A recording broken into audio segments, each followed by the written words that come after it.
আসসালামু আলাইকুম। আজকে আমরা চলে আসলাম চট্টগ্রাম কলেজে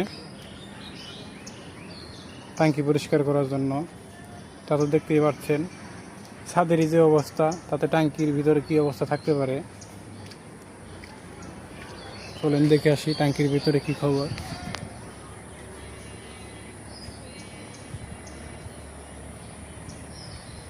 মানে দেখলে বমি করার অবস্থা আর কি।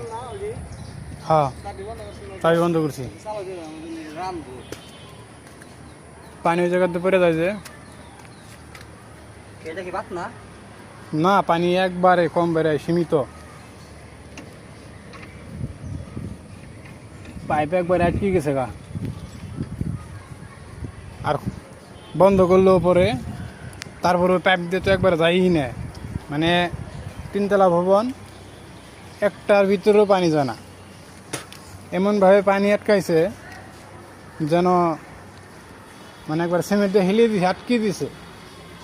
বা গেট বাল্ব যেভাবে বন্ধ করা হয়, 1 ফোঁটা পানি বের হয় না, সেই অবস্থা হয়ে গেছে।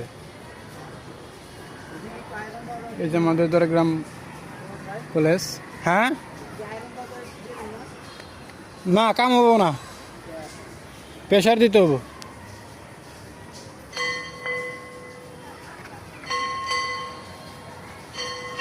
সুন্দর দৃশ্য আমাদের চট্টগ্রাম কলেজ। বৃষ্টির জন্য নিচে যেতে পারলাম না, তাছাড়া পুরোটা আপনাদের দেখাতে পারতাম।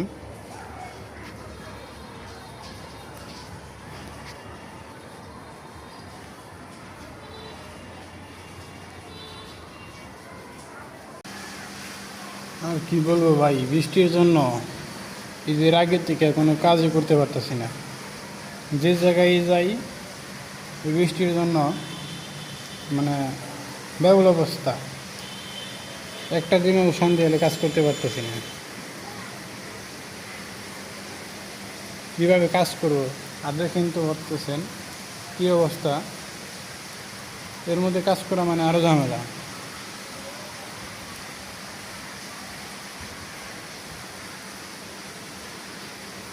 আর কলেজে কাজ না করলেও নয়, কলেজে পরীক্ষা চলতেছে।